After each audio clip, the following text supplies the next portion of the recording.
شعار أنا أؤمن بالعلم والتطور. ظهرت فلسفة الجندر وتطبيع الشذوذ تحت يافطة علم النفس والصحة العامة. قرارات الأمم المتحدة وحقوق الإنسان والحريات الشخصية وحرية وحقوق الجسد، المساواة ورفض الكراهية ومحاربة التنمر والتطور العلمي، الإنتاج الفني والدرامي والحوارات وبرامج التلفزيون، المناهج التعليمية والتشريعات القانونية وغيره. كل اللي فات ده شعار للدين العالمي الجديد اللي بيبشروا به البشر، اللي بيفرشوا الأرض ليه من زمان علشان يجي عليك اليوم ما تبقاش مجبر عليه، يبقى بمزاجك. اختراع من أخطر الاختراعات اللي موجودة على الأرض بدون مبالغة، بفكرة ما تخطرش على بال إبليس نفسه.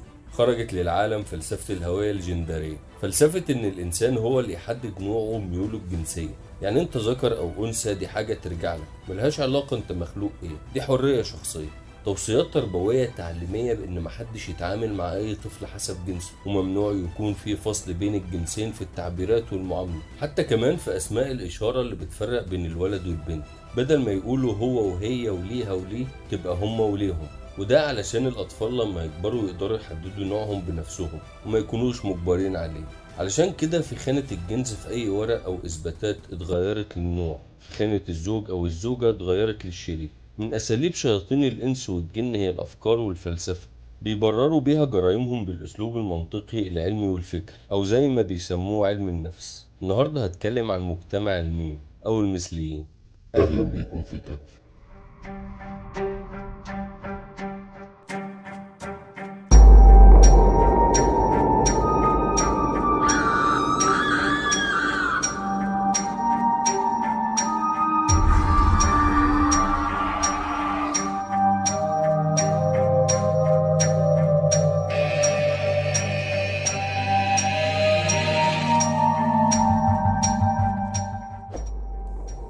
قبل ما اقول بسم الله وابدا الحلقه، كنت عايز اوضح كام حاجه بسيطه.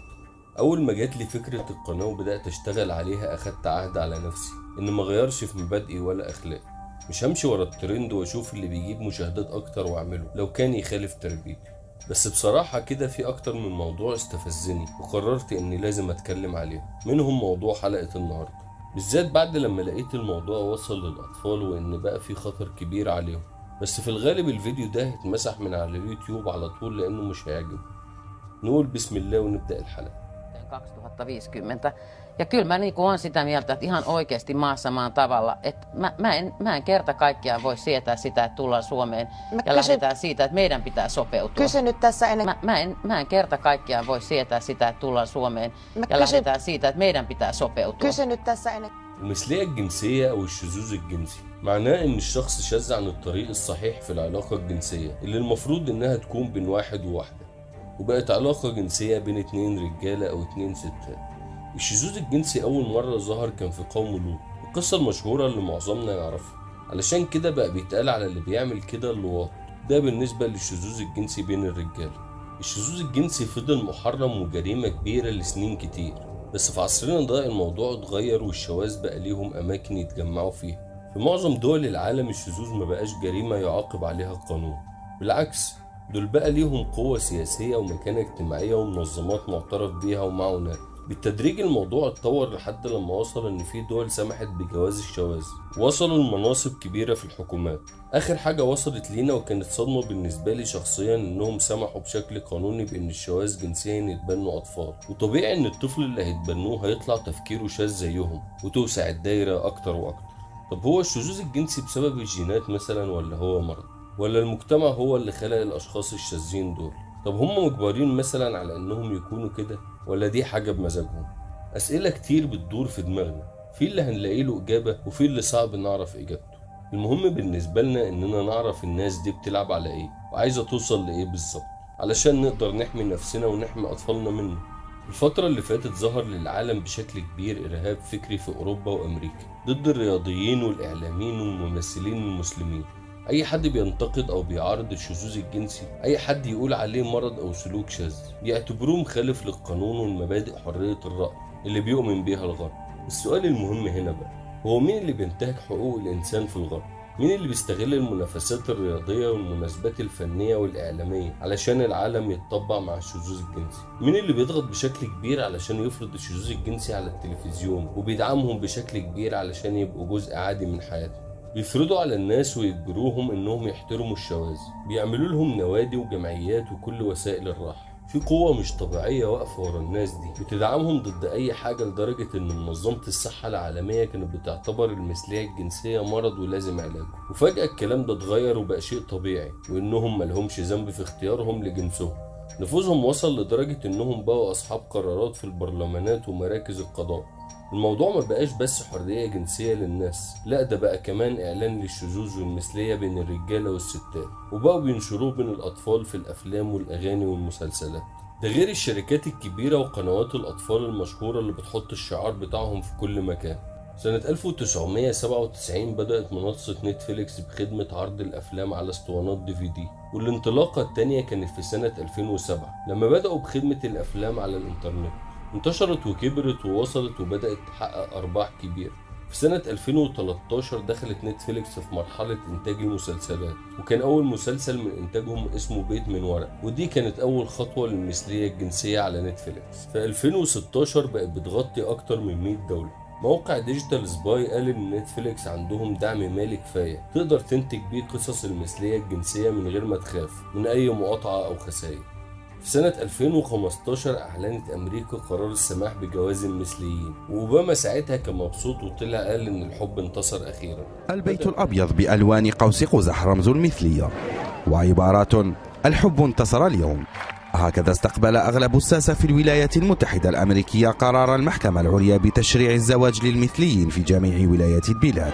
القرار حظي بتصويت 5 قضاة. اليوم الحب انتصر، يقول بيل دوبلاسيو حاكم ولاية نيويورك الذي قام بعقد قران رجلين مباشرة بعد إعلان قرار المحكمة في الولاية التي تقطنها نسبة كبيرة من مثليي الجنس. وبدأ بقى الاحتفال بيوم المثليين اللي هو 1 يونيو من كل سنة، علشان الناس تعترف ببصمة المثليين في تاريخ البشرية. المصيبة الكبيرة بقى بدأت من هنا. في مقطع اتنشر بشكل كبير على السوشيال ميديا عمل ضجة عالمية في العالم كله. كان بطل المقطع ده هو رئيس ديزني كاري بيري. And take a listen to one of them. This is Carrie Burke, who is the president of Disney. I'm here as a mother of 2 queer children, actually, one transgender child and one pansexual child. And also as a leader. One of our execs stood up and said, you know, we only have a handful of queer leads in our content. And I went, what? That can't be true. And I realized, oh, it actually is true. And I hope this is a moment where, shoot, the 50% of the tears, sorry, are coming. We just don't allow each other to go backwards.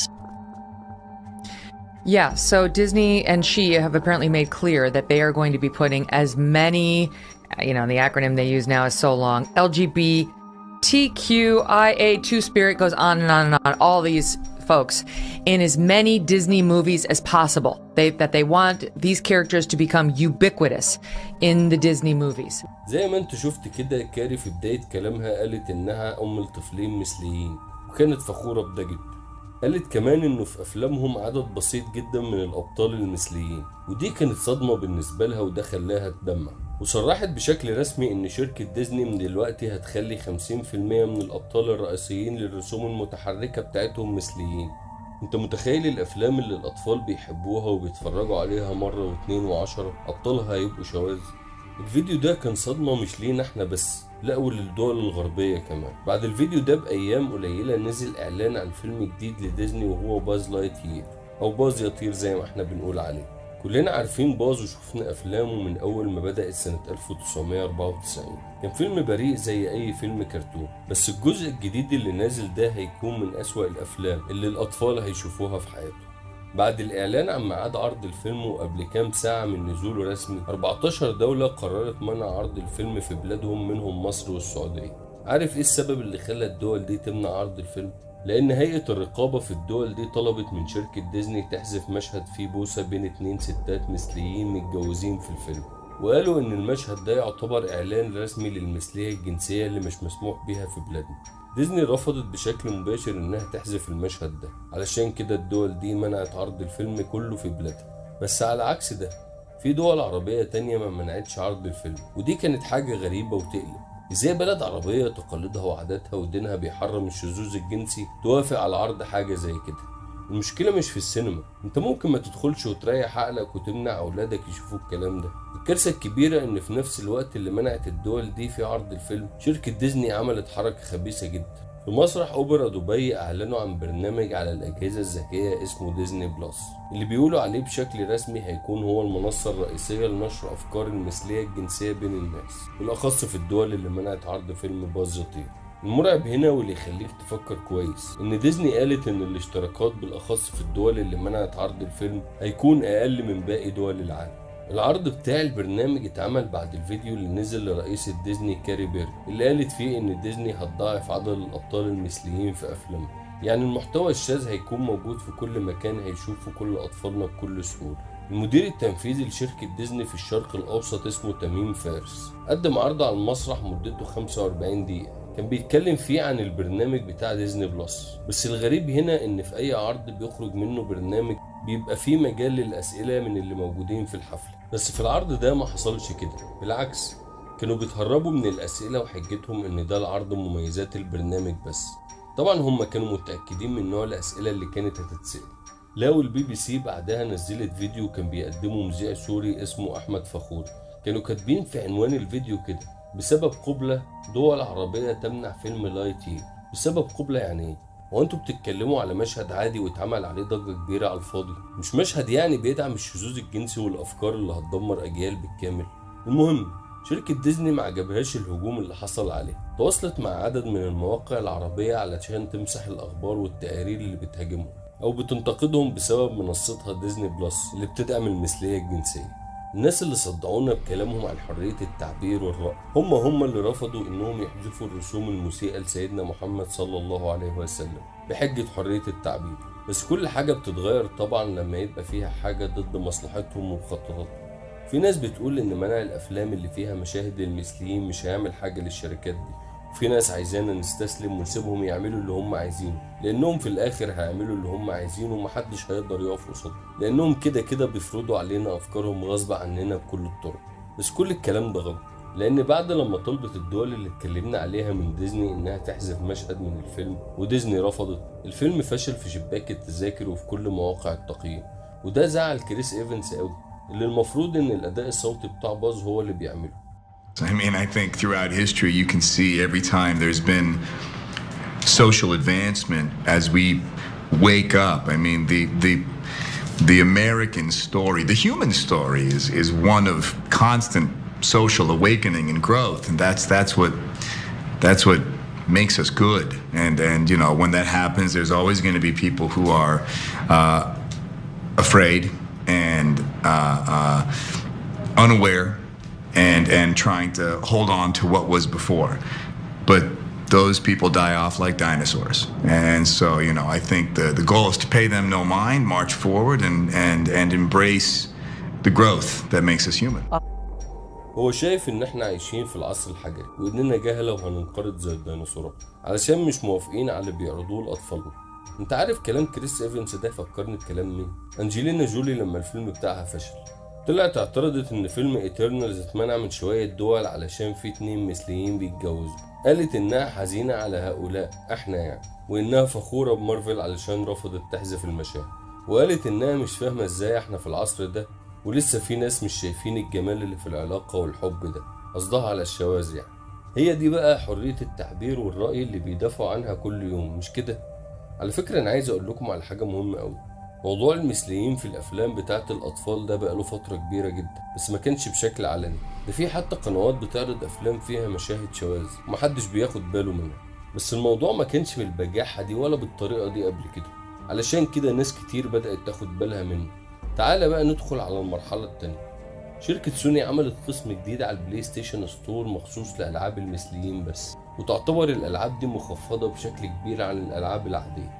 بيعملوا دعوات على منصات الألعاب الأونلاين علشان يعرفوا الأطفال أكتر عن المثلية الجنسية.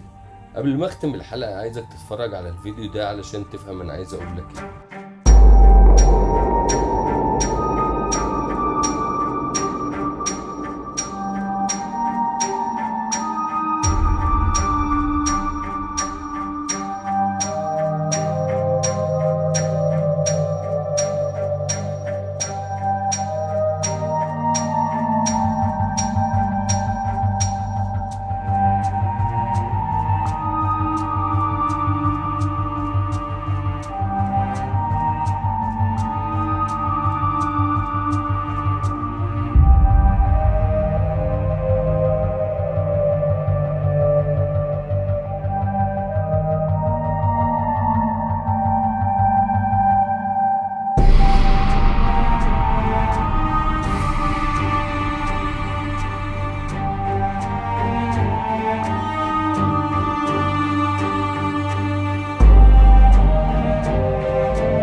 بيلعبوا على المشاعر وترسيخ فكرة الحب في العقل عند الأطفال، الحب الغير مشروط اللي ملوش شكل ولا جنس. الموضوع خطير جدا، لازم كل واحد يكون ليه دور مهم في انه يوعي العالم للمؤامرة اللي بتحصل حواليه.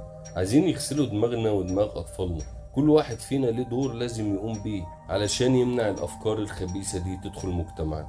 كلنا مسؤولين عن اللي بيشوفوا أطفالنا. الأفلام والبرامج دي هتدمر فطرة الأطفال السوية، وكلنا عارفين إن أي حاجة بيتعلمها الطفل ما بينساهاش، لأن التعلم منذ الصغر كالنقش على الحجر. أنت مسؤول قدام ربنا على اللي هيحصل لطفلك لو ما حافظتش عليه. استنوني في الحكاية اللي جاية. سلام.